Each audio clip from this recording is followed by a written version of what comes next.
On February 2nd, 2026, the regulation you built your quality system around stopped reading the way it used to.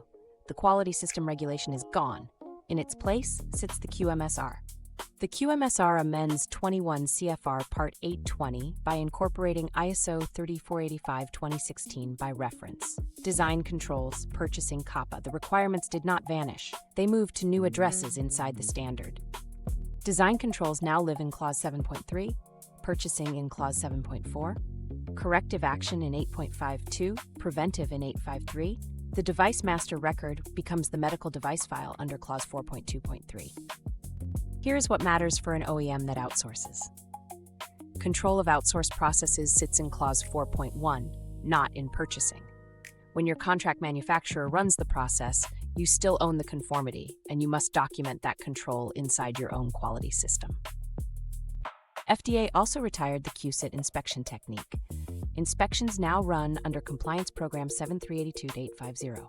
The question is no longer, are we ready? It is, can we demonstrate it from records on the investigator's timeline?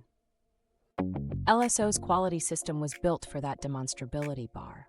FDA registered, ISO 3485 certified, with a packaging test lab accredited to ISO 1725-2017 across 12 clean rooms and 3 facilities. That is why contract manufacturer selection is now a compliant surface decision.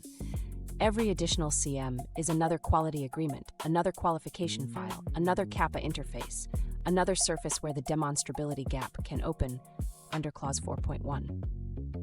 The QMSR did not make quality systems harder in principle.